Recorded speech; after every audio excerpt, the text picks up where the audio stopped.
अस्सलाम वालेकुम नाजरीन, मैं हूं आपकी होस्ट अनीशा और आप देख रहे हैं K21 न्यूज़ और हमारा शो कराची की आवाज़। आज मैं मौजूद हूं मॉडल टाउन UC1 में और यहां के जो मसाइल हैं, यहां के जो रिहाइश पजीर लोग हैं वो हमारे साथ मौजूद हैं, उनसे पूछते हैं। अस्सलाम वालेकुम। वालेकुम सलाम। मैं मॉडल कॉलोनी यहाँ रहता हूँ, न्यू काज़माबाद में, और तकरीबन कोई 25 साल से मैं यहाँ रह रहा हूँ। और ये एक इतनी अच्छी आबादी थी, खूबसूरत आबादी थी ये थी मतलब कितने अरसे पहले तक? ये बहुत तकरीबन कोई 15 साल पहले, जब पीपल्स पार्टी की हुकूमत के आने से पहले की बात है ये। लेकिन आज आप अपनी आंखों से आप देख सकती हैं कि कोई फुटपाथ ऐसा नहीं है जहाँ दुकानें नहीं बनी, कोई ऐसी जगह नहीं है जहाँ इंक्रोचमेंट नहीं है, कोई ऐसी बिल्डिंग नहीं है यहाँ। लेकिन 1+1 है मंजूर, लेकिन 6-6 7 मंजिला बिल्डिंग बन चुकी हैं। सेवरेज का निज़ाम यहाँ है नहीं है। और यहाँ इतनी और रोड आप देख रही हैं कि ये रोड 6 महीने पहले छोटा मोटा बना हुआ था, उसके बाद तोड़ दिया कि नया रोड बन रहा है। लेकिन अभी तक जो ना ये रोड मुकम्मल नहीं हो सका ये। और ये दूसरे मसला ये है कि यहाँ सुई गैस के महकमे ने जो छोटे मोटे हमारी गलियों को रोड बने हुए तो वो भी रोड तोड़ दिए। अब जब बात होती है UC नाज़म से, जब बात होती है टाउन नाज़म से, और ये हल्का है जमात इस्लामी का। हम जमात इस्लामी को समझते थे कि जब वो आएंगे तो दूध की नहरें यहाँ बहेंगी, रोड बन जाएंगे। लेकिन जमात इस्लामी के टाउन नाज़म के आने के बाद यहाँ इतनी इंक्रोचमेंट हो चुकी है, इस इंक्रोचमेंट के ऊपर पैसा नहीं खर्च होता है। आप शाम को जब आएंगे तो यहाँ पे आप चल नहीं सकते। यहाँ पे ना यहाँ हमारी गलियाँ जो ना, जो रास्ते हमारे थे वो बंद कर दिए गए हैं, दुकानें बन गई हैं, फुटपाथों के ऊपर हमारी दुकानें बन चुकी हैं। ये देखें ठेलों के, आप देखें ये चीज़ें आप देखें कि यहाँ कोई ऐसी जगह नहीं है जहाँ पर आप खड़े हो जाएँ या कोई हमारी शरीफ ख़वातीन यहाँ बाहर निकल सकें। ये हालात हैं यहाँ के। हमने काफ़ी दफ़ा टाउन नाज़म को, UC नाज़म को ये कहा कि भाई मेहरबानी करें, आप जो है ना कम से कम वो काम तो करें जिस पे कोई फ़ंड खर्च नहीं होते। अच्छा। और हालांकि फ़ंड्स भी है, सब कुछ है, लेकिन हमारा ये काम तकरीबन नहीं हो रहा है। अब हम पहले पीपल्स पार्टी का ओनर होते थे, फ़ंड नहीं है, लेकिन अब तो यहाँ टाउन नाज़म का फ़ंड होता है जो जमात इस्लामी का टाउन नाज़म है, और यहाँ काम नहीं हो रहे हैं जो है बिल्कुल भी। अच्छा, जमात इस्लामी के हवाले से हमारा जो इससे पिछला प्रोग्राम है उसमें भी आपने देखा होगा कि हम जिस एरिया में गए थे वहाँ पे यही था कि जमात इस्लामी के जो है वो UC जमात इस्लामी देख रही है, पर जमात इस्लामी कोई काम नहीं कर रही, तो वहाँ लोग वहाँ भी परेशान थे। अब जब आज यहाँ पे आए हैं हम मॉडल कॉलोनी में, तो यहाँ पे भी यही बात सुनने को मिल रही है। अच्छा, लोगों ने वोट जमात इस्लामी को इस वजह से दिए थे कि जमात इस्लामी काम करेगी? नहीं, जमात इस्लामी को हमने भी वोट दिए हैं। हमने सिर्फ इसलिए वोट दिए कि जमात इस्लामी आएगी यहाँ पर, कम से कम ये कि छोटे छोटे मसाइल जो है वो तो हल होंगे। अब उनका ये कहना था कि जो हमारे फ़ंड नहीं है, लेकिन अभी टाउन नाज़म को फ़ंड प्रॉपर मिल रहे हैं। अभी सबसे बड़ी जो नाअहली है इनकी वो ये है कि जब यहाँ सुई गैस की लाइनें डालने के लिए खुदाई शुरू की गई, होना ये चाहिए था कि वो जितना जितना टुकड़ा वो खुदाई होता जाता, काम होता जाता, आप खोते जाते। इन्होंने क्या किया कि चंद दिन के अंदर पूरी मॉडल कॉलोनी की सड़कें, पूरी मॉडल कॉलोनी के रोड इन्होंने खुदवा के फेंक दिए। और आज अगर खुदा न खासा बारिश होती है तो यहाँ मॉडल कॉलोनी की जो खुदाई हुई है सुई गैस की लाइनों के लिए, और वो जो है ना गाड़ी यहाँ से निकल नहीं सकती, बल्कि गाड़ियाँ उन गढ़ों के अंदर गिर जाएं। अच्छा, ये रोड क्यों खुदवाए ज़रा ये बताइएगा। अच्छा, उससे पहले मैं ये बता दूं, जहाँ मैं खड़ी हुई हूँ एक पैर ऊपर है एक पैर नीचे, कभी मैं यूँ खड़ी हो रही हूँ कभी मैं यूँ खड़ी हो रही हूँ। तो ये तो सूरत हाल है यहाँ की गलियों की और यहाँ की सड़कों की कि सड़क टूट फूट का शिकार है। एक और मैं बता दूँ कि ये मॉडल कॉलोनी वो इलाका है जो मुकम्मल टैक्स देता है। बिजली का बिल ये अदा करता है, पानी का बिल ये अदा करता है, गैस के बिल ये अदा करता है। उसके बाद यहाँ 1+1 है, उसके आप बिल्डिंगें देखें तोड़। अच्छा, 1+1 है तो फिर ये इतनी बन कैसे गई हैं? काफ़ी हाँ नहीं, सिंध बिल्डिंग कंट्रोल के नजराने के तौर पर बनी है सारी है, और कोई यहाँ पूछने वाला नहीं है, कोई कहने वाला नहीं है। हमारा बाहर का जो सर्विस रोड आप जाके देखें, बड़ी बड़ी केबीज बड़ी बड़ी लॉन्च हो गई है वहाँ पे। लेकिन रात के टाइम वहाँ पे देखें कि रश इतना होता है कि आप रोड से चल नहीं सकते आप जो है ना वहाँ पे। तो ये यहाँ के मसाइल हैं जो बार बार बता चुके हैं। आगे थोड़ा सा आगे आप जाएंगे, वेटरनिटी होम है मॉडल कॉलोनी का ना यहाँ पे, और बहुत बड़ी जगह है वो। अब इन्हें ये चाहिए था कि उस जगह को इस्तेमाल करते, उस अस्पताल को बढ़ाते। उस अस्पताल को बढ़ाने के बजाय भी आप जाके अपनी आंखों से देख सकते हैं कि वहाँ हाल क्या है वहाँ पे ना। जय सन्नाटा है, कोई हाल डिलीवरीज वगैरह होती हैं ख़वातीन की, गरीब ख़वातीन की। हमने यहाँ पे पहले जहाँ पे सारा काम कराया, वो काम सारा ख़त्म हो चुका है। यानी कोई चेक। आपका किसी पार्टी से ताल्लुक है? आपका किसी पार्टी से ताल्लुक? ऐसे मॉडल कॉलोनी के रिहायशी के मैं खड़ा हूँ यहाँ पे ना।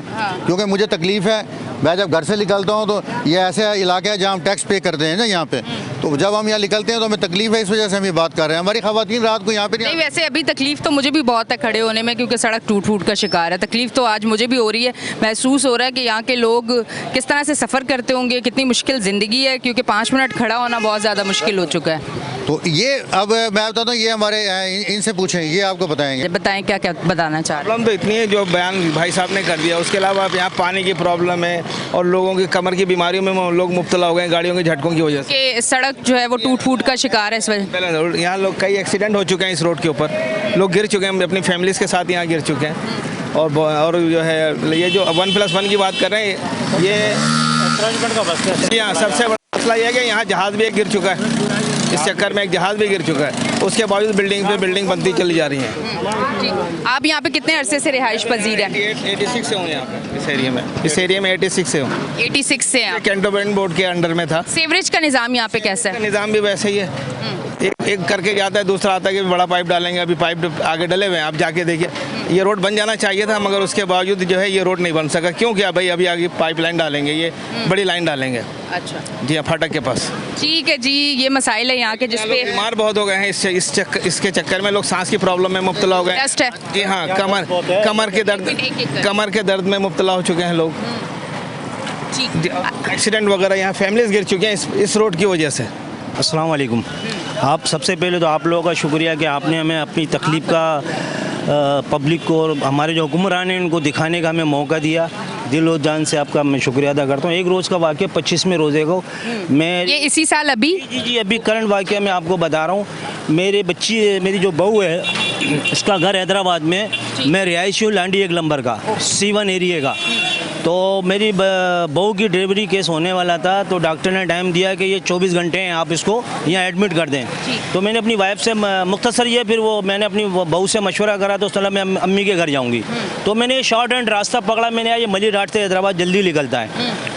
तो आप यकीन माने जब मैं आया तो यहाँ पे गंदा नाला इस कदर भया हुआ, तो ट्रैफिक इतनी जाम थी, मुझे 2.25 घंटे यहाँ खड़ा होना पड़ा। बाइक पे थे, गाड़ी में थे, किस में थे? 4 व्हील पे था अपनी। ओके। मुझे 2.25 घंटे यहाँ पे खड़ा होना पड़ा। इसका नतीजा ये हुआ फिर मेरे को जाम शोरों में अपनी बहू को वहाँ पे एडमिट कराना पड़ा, इतना सीरियस केस हो गया। तो लिहाजा यहाँ का जो ये मेरा एरिया तो नहीं है, मतलब यहाँ क्योंकि इंक्रोचमेंट की वजह से ट्रैफिक। जी मैं यही आपको बताना चाह रहा हूँ कि मेरा एरिया नहीं है, फिर भी मुझे उस दिन तकलीफ हुई। अभी मैंने आप लोगों को खड़ा हुआ देखा तो मैंने अपनी गाड़ी साइड पार्क करी और मैंने थोड़ा सा आपको मैं बोलूँ कि आपके तसव्वुर से गवर्नमेंट जो यहाँ की जो जमात इस्लामी, अभी आप लोगों के मुँह से ही सुना है, मुझे तो नहीं पता कि यहाँ कौन है यहाँ का अहदेदार कोई नहीं। बाकी जमात इस्लामी को मैं या कोई भी पार्टी यहाँ काम करी उसको गुजारिश करता हूँ कि ये रोड का ज़रा मसला हल करें। आज तो मेरे साथ हुआ, कल किसी और के साथ भी हो सकता है। ठीक है जी, बहुत बहुत शुक्रिया। इस तरफ आती हूँ, उनसे बात करती हूँ। अस्सलाम वालेकुम। वालेकुम अस्सलाम। क्या कहना चाहेंगे? मैं ये कहना चाहूँगा मैडम कि सबसे बड़ा यहाँ का जो मसला है ना, अभी आपके सामने है कि एक्रोचमेंट का मसला है। आप देखें कि फुटपाथ तो यहाँ बिल्कुल ही गायब हो चुके हैं, और ये रोड है, रोडों के ऊपर ये पथारे देखो, और फिर यहाँ की ये डस्ट देखो, आलूदगी देखो, और यहाँ का टोटल जो निज़ाम है ना यूसी टाउन सतह पे, वो बिल्कुल ही पुरसान हाल ही नहीं। जैसे ये कराची शहर ही नहीं, कराची शहर से, जबकि ये एक मॉडल टाउन है। एक मिसाल देते थे कराची वाले कि मॉडल टाउन सबसे महंगा इलाका था। आप कितने अरसे से यहाँ पे रह रहे हैं? मैं तकरीबन यहाँ 35 साल से यहाँ। अच्छा, यहाँ प्रॉपर्टी की क्या रेट है? अच्छे रेट है? हाँ, प्रॉपर्टी की तो यहाँ माशाल्लाह अच्छे रेट है। लेकिन जो लोग फंस गए, अब नए नहीं आ सकते यहाँ। 120 गज का प्लाट अच्छा, आप बताएं। 2 करोड़ से ऊपर के यहाँ प्लाट है, यहाँ पे खाली प्लाट। तो आप घरों का अंदाज़ा लगा लें किस तरह होगा। लेकिन हालात यहाँ ऐसे हैं कि यहाँ झोपड़पट्टियों में भी ऐसे हालात नहीं है जो यहाँ के हालात हैं। पानी का देख लें मसला, पानी का मसला देख लें, सेवरेज का, निकासी का और ट्रैफिक के निज़ाम का कोई निज़ाम नहीं, कोई पुरसान हाल नहीं है। तो आज आपका शुक्रिया कि आप लोग आए और आपने ये कराची 21 का जिन्होंने आज ये हमारे मसले मसाइल देखे, और ये हमें उम्मीद है कि इंशाअल्लाह ताला इस पर ज़रूर पेश रखते हैं इंशाअल्लाह। अस्सलाम वालेकुम। वालेकुम सलाम। जी देखिए, मैं एक एडवोकेट हूँ, मैं आपको लीगल एस्पेक्ट बताता हूँ। जी। ये देखिए जिस तरह इलीगल ये कंस्ट्रक्शन हुई है, और ये जिस तरह इलीगल ये सारी पार्किंग्स हो रही हैं, यहाँ से ये ट्रैफिक है, ट्रैफिक का फ़्लो होना चाहिए। लेकिन आप शाम को, अभी आप दोपहर है, दोपहर को देखिए कितने रिक्शे खड़े हैं, कितनी जो है पार्किंग डिस्टर्ब हो रही है। ये इंक्रोचमेंट है, ठीक है। उसके अलावा आप देखिए लोगों ने अपनी दुकानों के सामने से जगहें निकाली हुई हैं, उसके बाद वहाँ पर सामान रखा हुआ है, होटलों ने अपनी यहाँ पर जो है कुर्सियाँ रखी हुई हैं। तो ये सारी इंक्रोचमेंट है। जब तक हम ये स्पेसेस, जो चलने वाले लोग हैं, उनकी स्पेस को हम प्रोटेक्ट नहीं करेंगे, और लोगों के, सड़क तो ठीक है ख़राब है, सारी चीज़ें ख़राब हैं, उसके बाद इंक्रोचमेंट आप देखिए, चलने वाला चल नहीं सकता। शाम को जब यहाँ पर ट्रैफिक होती है, जैसे एक भाई अपनी जो है वो फैमिली का बता रहे थे, तो ये आए दिन का यही मामला है। तो तो ये मुजरमाना गफलत है इन लोगों की, ये जिस तरीके से ये कर रहे हैं। कोई भी यहाँ पर कोई इंतज़ामिया नहीं है। आप क्या कहते हैं इस पे एक्शन अगर लिया जाए, क्योंकि आवाम है, इनका तो हक बनता है, तो किस पे एक्शन ले सकते हैं? ये अपना अगर ये चाहें कि किस तरह से ये अपने हकूक़ हासिल कर सकते हैं, थोड़ा सा ये हमारी देखने वाली आवाम को अगर आप गाइड करना चाहें, क्योंकि आप एडवोकेट हैं। जी देखिए, सबसे पहले तो ये है कि यहाँ की जो इंतज़ामिया है उसको कई बार यहाँ के लोग लिख चुके हैं, लेकिन वो किसी के लीगल राइट्स देने के लिए रेडी नहीं है। अब हर चीज़ कोर्ट में जाके तो नहीं होनी है ना। जो इनको अथॉरिटीज़ दी गई हैं, जो इनको पावर्स दी गई हैं, जो लॉ ने इनको पावर दी हैं, वो उसका इस्तेमाल क्यों नहीं करते? इनसे कोई पूछता क्यों नहीं है? जो हमारे सियासी लीडरान हैं वो उनसे क्यों नहीं पूछते? अगर ये सारी आवाम सिर्फ कोर्ट्स में जाके वहीं से ही लीगल रिलीफ मिलना है तो फिर तो सारा सिस्टम ख़राब हो जाएगा। बिल्कुल वो रिलीफ है, लेकिन बात यहाँ पर ये है कि ये छोटे से मसाइल जो हैं, ये यहाँ पर कितनी इंक्रोचमेंट है। ये पार्किंग तो नहीं है, पार्किंग तो नहीं है। ये पार्किंग में क्यों ऐसे खड़े हैं? यहाँ पर कौन है जो यहाँ पर सैलरियाँ ले रहा है इस चौक की? वो आके इनको क्यों नहीं फिक्स करता? ये यहाँ पर जो दुकान वालों ने इंक्रोचमेंट्स की हुई हैं, लोगों के चलने की स्पेस नहीं है, तो ये सारी चीज़ जो है वो हम कोर्ट में तो नहीं कर सकते ना। इम्प्लीमेंट तो आखिर में इस एडमिनिस्ट्रेशन ने करना है। तो ये लोग तो गफलत में सो रहे हैं, कोई काम करने के लिए रेडी नहीं है। अच्छा, ये कह रहे हैं ग्राउंड +1 और मुझे तो सामने जो बिल्डिंग्स नज़र आ रही हैं 8-8, 9-9, 10-10 फ्लोर की यहाँ पे बिल्डिंग्स बनी हुई हैं, इस पे क्या कहना चाहेंगे कि इस तरह से जहाँ पे ग्राउंड +1 और उसके बाद इस तरह की बिल्डिंग्स, जब आबादी ज़्यादा होगी मसाइल ज़्यादा होंगे, क्योंकि हम लोगों ने अगर एक एरिया जिस तरह से डिज़ाइन किया हुआ है जितने लोगों के लिए या जितने उसके लिए, अब वो जब तादाद बढ़ जाती है, अब एक जगह पे एक फैमिली ने रहना है और उसी को आप बिल्डिंग बना ले तो 10 फैमिलियाँ रह रही हैं, उस पर क्या कहना चाहेंगे कि किस तरह से सारी चीज़ें हो जाती हैं? देखें, लीगली तो ये चीज़ नहीं होनी चाहिए, लेकिन लीगल प्रोसेस को एडमिनिस्टर करने वाले जो लोग हैं, सिंध बिल्डिंग कंट्रोल अथॉरिटी है या जो बिल्डर ऐसे कैसे इतनी बड़ी बिल्डिंग बना लेता है? बना सकते, इनके आशीर्वाद के बगैर तो नहीं बना सकते ना। डेफिनेटली आशीर्वाद किसका होता है? यही एडमिनिस्ट्रेशन का होता है, जो अपनी कमीशंस पैसे या लेके, हम सबको पता है यहाँ पर सारा काम कैसे होता है, सारा सिस्टम कैसे चलता है, बगैर पैसे के तो नहीं चलता। अभी वेस्ट में बड़ा एक्शन हो रहा है बिल्डर्स के खिलाफ, उसके हवाले से क्या कहेंगे? देखिए, मैं उसके हवाले से ये कहूँगा कि एक्शन खराब करके आप पैसे लें, फिर आप एक्शन लेके सिलेक्टिव एक्शन लेके पैसे लें, फिर जो है वो आप एक्शन लेके छोड़ दें, फिर पैसे लें, ये कमाने का सिस्टम है। सिर्फ वेस्ट में हो रहा है एक्शन अभी? ये सिर्फ कमाने का सिस्टम है। सिस्टम तब है जिसमें ऑनेस्टी और ट्रांसपेरेंसी हो। क्यों इन बंदों ने पैसे लगाए हैं, ये फ्लैट्स खरीदे हैं, इनको इजाज़त दी गई है, आप कल आके इसको तुड़वा देंगे, मेरे जैसा कोई वकील खड़ा हो जाएगा, इसको कोर्ट में लेके जाएगा, ये इसको तुड़वा दोगे, नुकसान किसका होगा? बिल्डर तो पैसे वापस नहीं दे रहा, वो तो यहाँ भाग जाएगा, यहाँ जैसे होता है वैसा 2 रुपया दे के चला जाएगा। नुकसान इन रहने वाले लोगों का होना है। तो ये सॉल्यूशन नहीं है। ये जो है वो आप आवाम को ही हर तरीके से मार रहे हैं। पहले उनसे पैसे लेते हैं, फिर जो है वो आप कमीशंस दे के उनकी परमिशंस लेते हैं, फिर आप तोड़ दें, फिर आप पैसे लें, फिर आप पैसे लेके चले जाएं। तो ये नहीं है, ये जो है वो अंधा कानून है। इसको अंधा कानून हम बोलेंगे, इसको कानून नहीं बोलेंगे।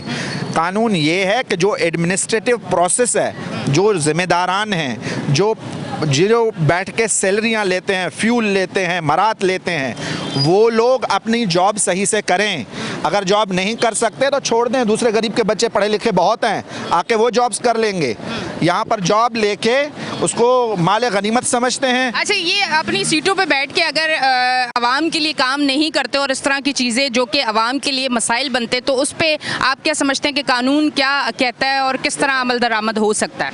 देखें, सबसे पहले इनकी जो प्रोसेस ऑफ सिलेक्शन इनकी होती है ना, अगर हम उसमें जाएं तो वो भी गलत होती है। यहाँ तो ये कहीं से ऐसे ही प्रमोटेड होते हैं, यहाँ तो आउट ऑफ टर्न प्रमोशंस इनको मिल रही होती हैं, ये मंजूर नज़र अफसरान होते हैं। इनके खिलाफ इस तरह का ये केस जो है, मैंने कोवारंटो, इसको कानून में कोवारंटो बोलते हैं, कि ऑफिसर्स को जाके बोलते हैं कोर्ट के थ्रू कि बता तेरे पास क्या अथॉरिटी है कि तू इस पोस्ट पे बैठा है। तो इस तरह मैंने एक केस किया हुआ है पोर्ट कासिम की तरफ, मैं वहाँ का जो है वाइस प्रेसिडेंट भी हूँ। तो वो चीज़ें फिर क्या होता है, वो वकील के सामने आ जाती है, पब्लिक इंटरेस्ट में वो वकील के ऊपर आ जाती है, पर्सनल हो जाते हैं अफसरान। ठीक है, तो इनको चाहिए और आवाम को भी चाहिए कि इनसे जाके पूछें और लीगल एड लें कि भाई तू जिस अथॉरिटी पे बैठा है, अगर तू काम नहीं कर सकता, तू इस काबिल नहीं है, तो सीट अपनी छोड़ो, किसी और गरीब के बच्चे को आने दो और वो काम करने दो। क्योंकि ये सॉल्यूशन नहीं है कि भाई अब बन गई है एक चीज़, मैं जाके केस कर लूँ कि जी यहाँ पर ये गलत बनी है। टूटेगा, नुकसान आवाम का, बिल्डर तो पैसा अपना लेके चला गया, और ये जो दरबदर लोग होंगे कौन होंगे? आवाम होगी। फिर वापस कहीं पे फ्लैट लेंगे दूसरे बिल्डर से, आवाम पैसे देगी। ये सॉल्यूशन नहीं है।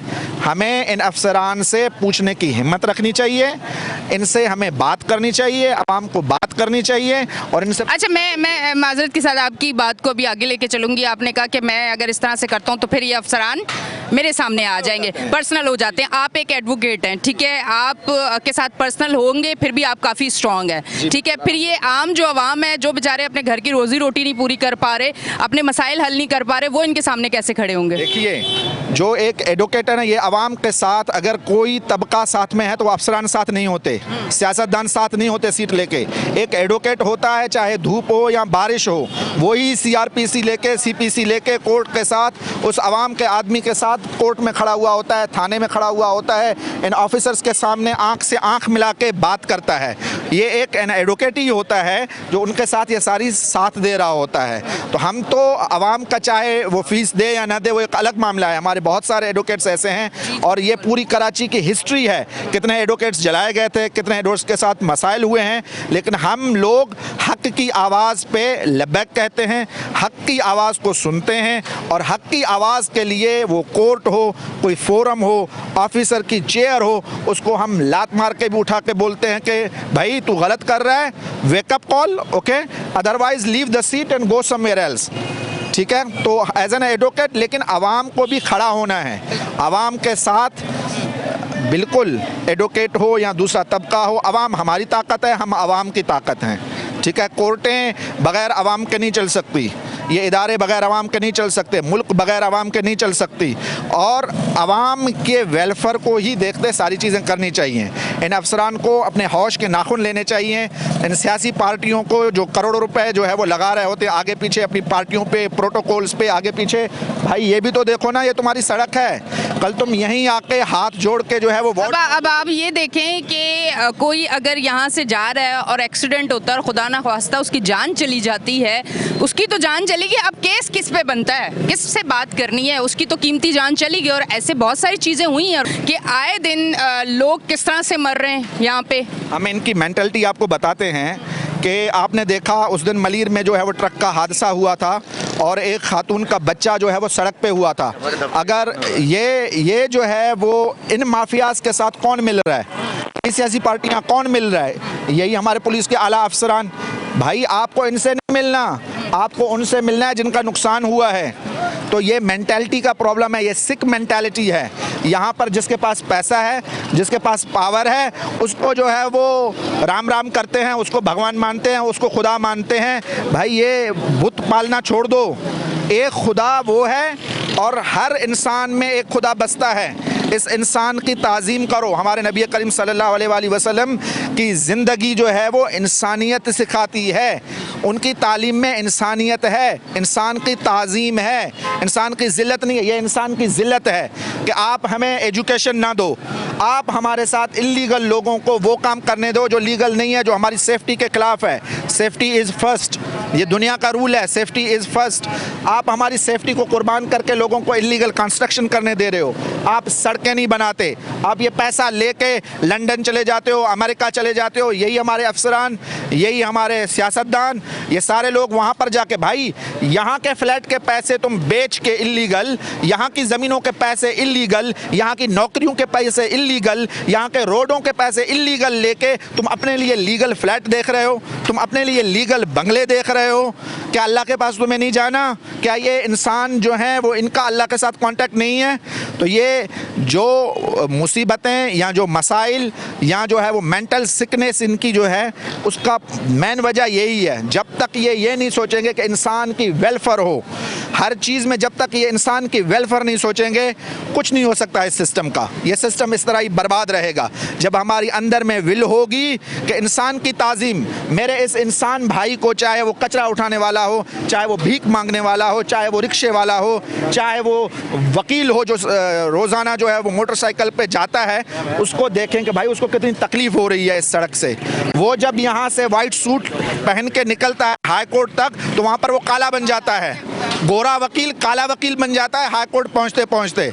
जज भी कहता है भाई ये कल तुम्हारा चेहरा डिफरेंट था, आज चेहरा क्या है, वो कहता है साहब मैं वही हूँ, ट्रैफिक से आया हूँ। तो ये इस तरह के मसाइल इस तरह नहीं होता, कहीं दुनिया में इस तरह नहीं होता। ये इंसानियत की तजलील है।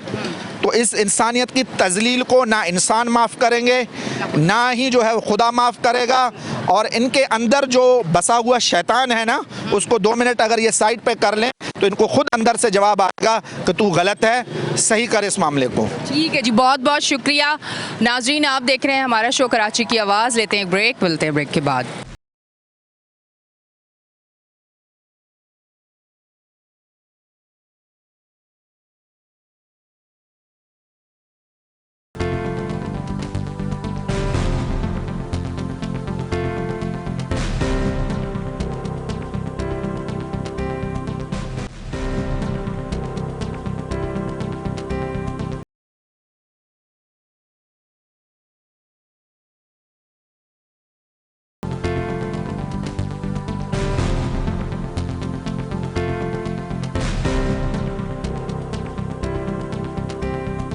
वेलकम बैक जी नाजरीन, हम ब्रेक से वापस आ चुके हैं और आप देख रहे हैं हमारा शो कराची की आवाज़। इस तरफ आती हूँ, उनसे बात करती हूँ। अस्सलाम वालेकुम। वालेकुम अस्सलाम। अच्छा, क्या कहना चाहेंगे, यहाँ हमारे मॉडल कॉलोनी जिसका सिर्फ प्लॉट ही ये कह रहे हैं 120 गज़ का 2 करोड़ का है। एक मतलब ये बड़ी एक्सपेंसिव एक जगह है जहाँ क्या हाल ये है कि सड़कों पे तो आप खड़े ही नहीं हो सकते। मुझे खड़े होने में इतनी मुश्किल हो रही है। आप लोग तो यहाँ पे रिहाइश पजीर है, इंक्रोचमेंट और बहुत सारे मसाइल हैं यहाँ पे। क्या कहना चाहेंगे? कहना ये चाहेंगे कि यहाँ पर जमात का टाउन चेयरमैन है, यूसी चेयरमैन तौफीकुद्दीन सिद्दीकी, जो किसी काम का नहीं है। अच्छा, कोई फंड नहीं लग रहा है यहाँ पे, कुछ नहीं लग रहा? 2.5 अरब का फंड आया, अभी इन्होंने रोड कटिंग की है, सब अपने पास कर लिया है। गैस की लाइन, उससे पहले जोंग का काम हुआ है, पूरी गलियाँ खोद दी, वो इन्होंने पैसा अपने पास किया है। लोगों की कॉल नहीं उठाते हैं, पूरे मॉडल को इन्होंने ऐसा बना दिया, कचरा कुंडी बना दिया।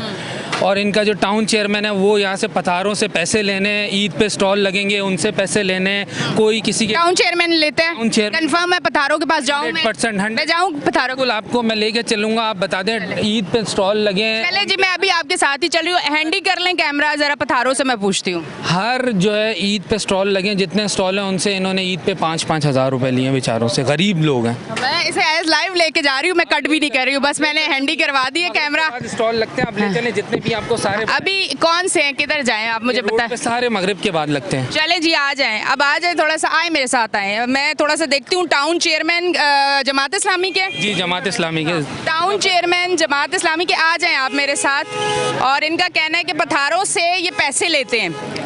अब जब पथारों से पैसे लेते हैं तो ज़रा आज मैं जाके कंफर्म कर लेती हूँ कि इस इलाके में पैसा लग नहीं रहा और ये कौन से चेयरमैन है जो इस तरह से पैसे ले रहे हैं। आइए चलते हैं आगे। ये मैं अब आ गई हूँ एक पथारे की तरफ, क्योंकि हमें ये कहा गया कि टाउन चेयरमैन जो है वो पथारों से पैसे लेता है। मतलब मैं इतने अरसे से शो कर रही हूँ, इस तरह से मुझे कभी किसी ने नहीं कहा और आज कहा है, तो मैंने सोचा कि मैं इसे कंफर्म करूँगी।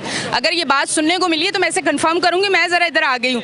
अस्सलाम वालेकुम, थोड़ा सा इधर आ जाए, ऊंचे हो जाए या मैं नीचे आ जाती हूँ? चले, नहीं मैं ऊपर नहीं रहती, मैं आ जाती हूँ। चले, अस्सलाम वालेकुम। थोड़ा सा मेरे कैमरे को आपको छोड़ना पड़ेगा। ये जो मुझे सुनने को मिला है टाउन चेयरमैन पथारों से पैसे लेते हैं, इसमें हकीकत है? यहाँ पे 6 महीने से हूँ। हाँ। मगर हमसे कभी लेने के लिए नहीं आए। हाँ। ये बात तो किसी से ले जाते होंगे मगर हम लोगों से लेने नहीं आए। अच्छा, हाँ, ये बात है। और आप इस वाले ना, ये कभी नहीं है हमारे पास। कभी आपसे नहीं लिया? और क्या कहना चाहेंगे? और क्या कहना चाहेंगे, यूसी गया था कंप्लेन करने के लिए, मगर वहाँ कोई है नहीं, मगर एसी मुस्तकिल चल रहा है वहाँ पे। एसी मुस्तकिल चल रहा है 2-3 घंटे से। आप चाह रहे हैं आपके घर लाइट नहीं आ रही, उधर भी एसी ना हाँ, चले? चल रहा है ना। जब कोई बैठा हुआ तो चल रहा हो तो अच्छा लगता है ना। जब नहीं चल रहा तो बंद करके चला जाए इंसान। चेयरमैन साहब नहीं है ना। अभी जाके देख लें। अच्छा चलें, अस्सलाम वालेकुम। यहाँ के जो यूसी चेयरमैन है तौफीकुद्दीन सिद्दीकी, उनको कोई मैं कसम खा के बोलता हूँ, मैंने ज़िंदगी में कोई 50 बार कॉल की होगी, उन्होंने आज तक नहीं उठाया। मैं आपको लाइव दिखा देता हूँ, किसी के पास नंबर हो तो कॉल करें। अच्छा, ये टाउन चेयरमैन का कह रहे हैं कि वो लोग पथारों से पैसे लेते हैं, इसमें कितनी हकीकत है? देखिए, टाउन चेयरमैन जो है यहाँ पे, ये तो इस बात में बिल्कुल हकीकत है कि ये जो रोड कटिंग चलान इनके पास अभी 2.5 अरब रुपए का है। उससे पहले जोंग के यहाँ पे कटिंग हुई थी, जोंग वालों ने कटिंग की थी, उसका भी चलान टाउन के पास गया था। लेकिन मैं अगर आपको 2 साल पहले की मॉडल कॉलोनी की वीडियोज़ दिखा दूँ, जब यहाँ पे पाकिस्तान तहरीक इंसाफ का MNA था और यूसी चेयरमैन था यहाँ पे किस तरह ये सारी सड़कें चमकी हुई होती थी, किस तरह सारी सड़कें तामीर थी। यहाँ पे एक एक सड़क यहाँ पे करोड़ों रुपए फंड यहाँ पे लगाया गया, और जैसी यहाँ से जमात इस्लामी का यहाँ पे जो मैंडेट उनको मिला और उन लोगों ने जो आवाम के साथ जुल्म किया है इधर, यहाँ सारी सड़कें तोड़ दी गई, कोई सफाई नहीं होती। इनको कॉल करते हैं, कोई कॉल नहीं उठाता।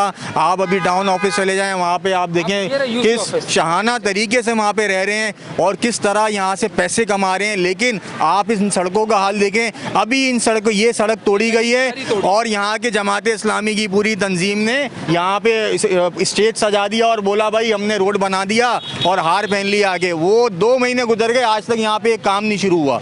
ये इतने बेशरम लोग हैं, ये हार पहन लेते हैं, क्रेडिट लेने आ जाते हैं। लेकिन आप यहाँ से कोने तक चले जाएं, आवाम से सुने, दुकान वालों, यहाँ पे जो आम छोटी सी दुकान है उसका रेंट 2-2.5 लाख रुपए रेंट है यहाँ पे। लेकिन आप यहाँ पे सहूलियात देखें, किस तरह बजरी उड़ रही है, किस तरह बीमारी। यहाँ पे देखें ठेले लगे हुए, ये बेचारे क्या अपना सामान बेचेंगे फूड का?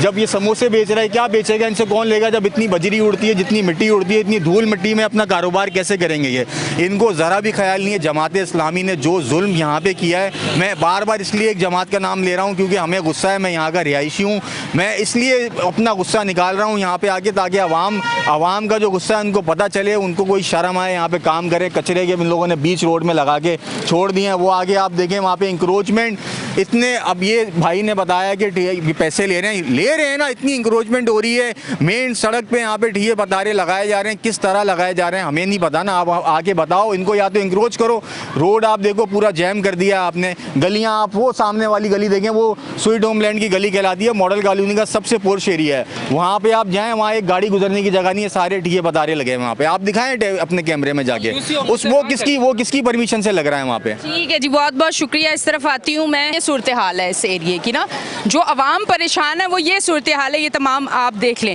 इस वजह से लोग आज बाहर आए हुए हैं। अच्छा, यहाँ के लोगों का कहना है, जो यहाँ के रिहाइश पजीर लोग हैं, वो ये कह रहे हैं कि ठिये पत्थरों से पैसे लिए जा रहे हैं। ये इन लोगों का कहना है, तो जो हम आपको स्क्रीन पे दिखा रहे हैं। अब मैं वापस रिटर्न इस तरफ आती हूँ, कुछ लोगों से बात करती हूँ कि इस तरह की भी चीज़ मेरा अपना जितना एक्सपीरियंस कराची की आवाज़ में रहा है, तो ये बात मैंने पहली बार सुनी है, इसलिए मुझे बड़ी हैरत हुई है और मुझे बहुत अजीब सी लगी है। अच्छा, मुझे बताएं ये कितना कंफर्म है कि ठिये और पत्थरों से यहाँ पैसे लिए जाते हैं? ये तो कोई आम बात थोड़ी है, ये तो बिल्कुल क्लियर है। ये बेचारे जो खड़े हैं, नहीं, ये वाकई बड़ी ख़ास बात है, ये वाकई बहुत ख़ास है। ये मैडम मैं आपको एक बात बता रहा हूँ, ये हमारा मुल्क जो है, इस मुल्क में कानून नाम की कोई चीज़ ही नहीं है। मुझे आप बताएं यहाँ पर कौन सा इदारा अपनी काम कर रहा है? कोई इदारा है कोई अपनी ज़िम्मेदारी निभा रहा है यहाँ पे? ना पुलिस अपनी ज़िम्मेदारी निभा रही है, ना हमारी ये बल्दिया डिपार्टमेंट जो है ये उसमें आता है, वो उसका कर रहे हैं। हमने सोचा था ये जो ऊपर से जो अपना इक़्तिदार है, जो नीचे तक हम सतह पर लाएंगे, ये बल्दिया इलेक्शन होती इस तरीके से कि हम नीचे तक लाएँ इक़्तिदार को, तो आवाम को रिलीफ मिले। मैं समझता हूँ रिलीफ तो नहीं मिली, इन्होंने और करप्शन को बढ़ावा दे दिया। ऊपर वाले तो कम खाते हैं, ये तो भाई पूरा का पूरा लेके जाते हैं। आपके सामने है, ये रोड की बजट कब से आई हुई है, ये लोग अभी आपके सामने चला के गए हैं। ये पूरी बजट अपने जेब में डाल के रखी हुई है। हालांकि ये वो लोग हैं अपने आप को कहते हैं चैम्पियन है इस्लाम के। हम तो ये टीवियों में सुनते रहते हैं, हम ये कर देंगे, फलां कर देंगे। अब तो हमें ये इन लोगों से ही पता चल रहा है कि आपके ये चैनल के थ्रू तो ये लोग भी करप्शन कर रहे हैं। आप बताएं हम किसके ऊपर इत्मीद करें? कौन है हम गरीब लोगों का सुनने वाला?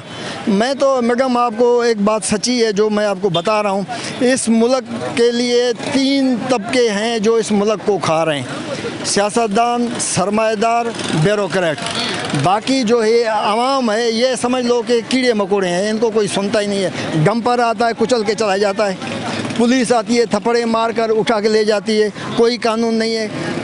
पूछो कि भाई आपने कोई लेटर लेके आए कोर्ट की तरफ से, गिरफ्तारी वारंट आपके पास है? कोई वारंट की ज़रूरत ही नहीं है भाई, आपको जूता ही काफ़ी है, उठा के बंद कर लिया, लेके गए।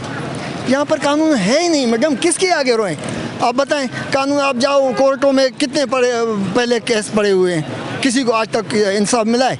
कोई नहीं है। ये बस ऐसे ही मसला चलता आ रहा है, अमीर अमीर होते जा रहे हैं, गरीब गरीब होता जा रहा है। ये तो हमारी किस्मत है, हम गरीब मरते रहेंगे और ये अमीर अपनी बिल्डिंगों के ऊपर बिल्डिंग बनाते रहेंगे। ठीक है जी, बहुत बहुत शुक्रिया। इस तरफ आती से बात करती हूँ। अस्सलाम वालेकुम। वालेकुम अस्सलाम। क्या कहना चाहेंगे? असल में मैं यही कहना चाहूँगा, जो इस हमारे कराची के ज़िम्मेदार हैं उनको मैं ये कहना चाहूँगा कि हम पे भी रहम करें, कराची के अवाम पे भी रहम करें और कराची पे रहम करें। बस मेरा यही है कि हम सब पे रहम करें। ठीक है जी, बहुत बहुत शुक्रिया। अच्छा जी नाजरीन, आज हम मॉडल कॉलोनी में मौजूद थे। यहाँ पे हम शो कर रहे थे काफ़ी सारी चीज़ें जो आवाम ने यहाँ पे डिस्कस की। ये भी कहा गया पथारों से ठेलों से पैसे लिए जाते हैं, इस पर भी हमने लोगों से बात की। तमाम तर जो यहाँ की सूरत हाल थी वो स्क्रीन पे लेके आए। कराची की आवाज़ जिस तरह से मसाइल स्क्रीन पे दिखाती है, आज भी मसाइल दिखाए हैं। अपनी होस्ट एनी शाह को दें इजाज़त, फिर मिलेंगे। अल्लाह हाफिज़।